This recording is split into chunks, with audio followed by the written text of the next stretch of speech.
I was on the Switch eShop the other day and saw this game called Gangster Life, Criminal Untold. I wasn't planning on even looking at the eShop for this year's Bad Game Summer because, like someone searching a dating app, the amount of trash is overwhelming. But for $2, I wanted to give it a try. And maybe it'll be good for a laugh, right?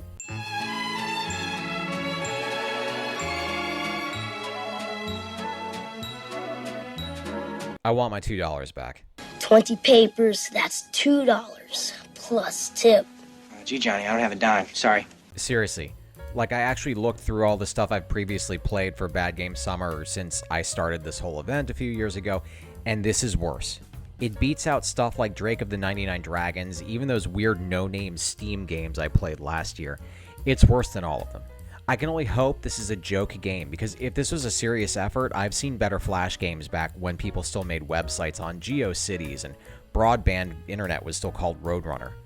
As told by the eShop, Gangster Life is the #1 game on how to grow from a simple crook into a gangster, period. Who controls the whole city where you were born and where you will start doing your illegal work. Explore a large, detailed city with realistic textures. Lots of crime missions will help you become the most powerful gangster in the area. Different guns, a lot of cool cars, and interesting gameplay. You will find all this in our product. Never give up and you will be who you want to be. Only you decide what kind of lifestyle you will have. And then it goes on to say that the game's features include another type of weapon, different types of cars, big beautiful city, challenging missions with good rewards, realistic graphics and physics. Now, this game's description has more holes than Bonnie and Clyde's car after they were gunned down by police. There is no amount of snarky shots I can take at this game that accurately encompass how bad this is, but that's never stopped me before, and despite what my teachers and various bosses have said throughout grade school, college, and most of my jobs, I do like a challenge. So like Ocean Gate's pilot probably said as he was taking his sub down to the Titanic, let's do a deep dive and see what's here.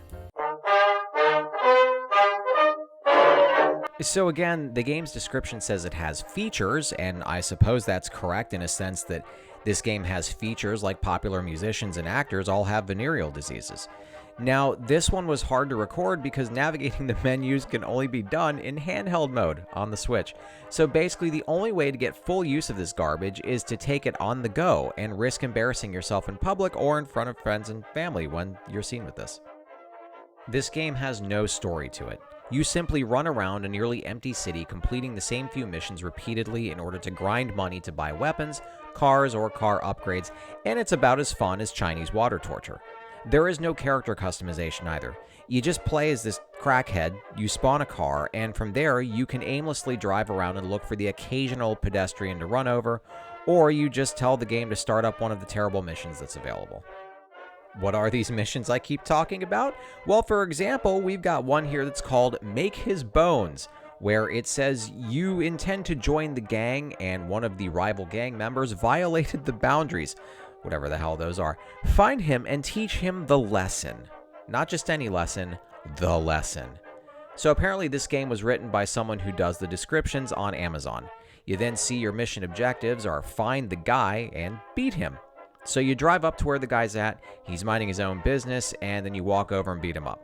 Mission accomplished! That guy will never bother you again, either because he's dead or because he disappeared into thin air.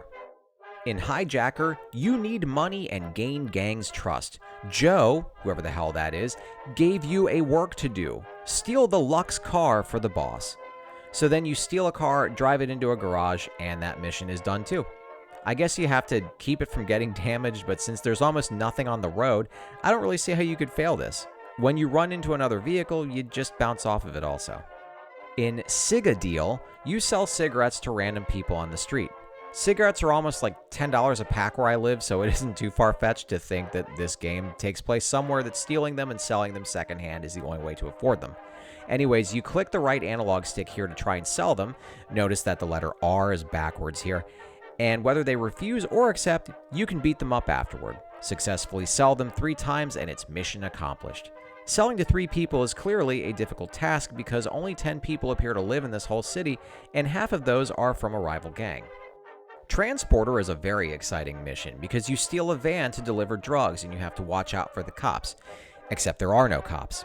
A city with 10 people is in no need of a police force because if you have a problem with someone, you can deal with it pretty much however you want with total impunity. After saving up enough money to finally buy a weapon, which felt like forever because of how expensive it is, I settled on a revolver. I am morally opposed to playing this game more than I have to in order to get anything else. So I pulled it out and I started firing at people, and it was no different than running them over or beating them up. The graphics are, as you can see, poor. Not just bad poor, but like poor. So poor in a way that it makes a starving orphan in a Dickens novel look like Elon Musk. And that ultimately leads me to my final thoughts on this game. Gangster Life is probably the worst game I've ever played. There are games I dislike, there are games I hate, and this game doesn't fall into either of those categories. Gangster Life exists in the blackest hell any being in existence could ever know. If you buy this game or if you play this game, then please know that you have my deepest condolences and sympathy, as I wouldn't wish this game on my worst enemy. That's all for Bad Game Summer 2023. I really wanted to get more games reviewed, but it was a busy summer for work, and I honestly just didn't have a lot of time to make these, so I hope this is still fun and entertaining. You can do the usual if you like what you watched, and if you're on Rumble, I'd love a follow on there too. Take care, and I'll see you at the next review. Congratulations! You're one of an elite few to make it to the end of the video. Reward yourself by hitting the round subscribe button in the middle, and then check out the other goodies I've got and the links next to it.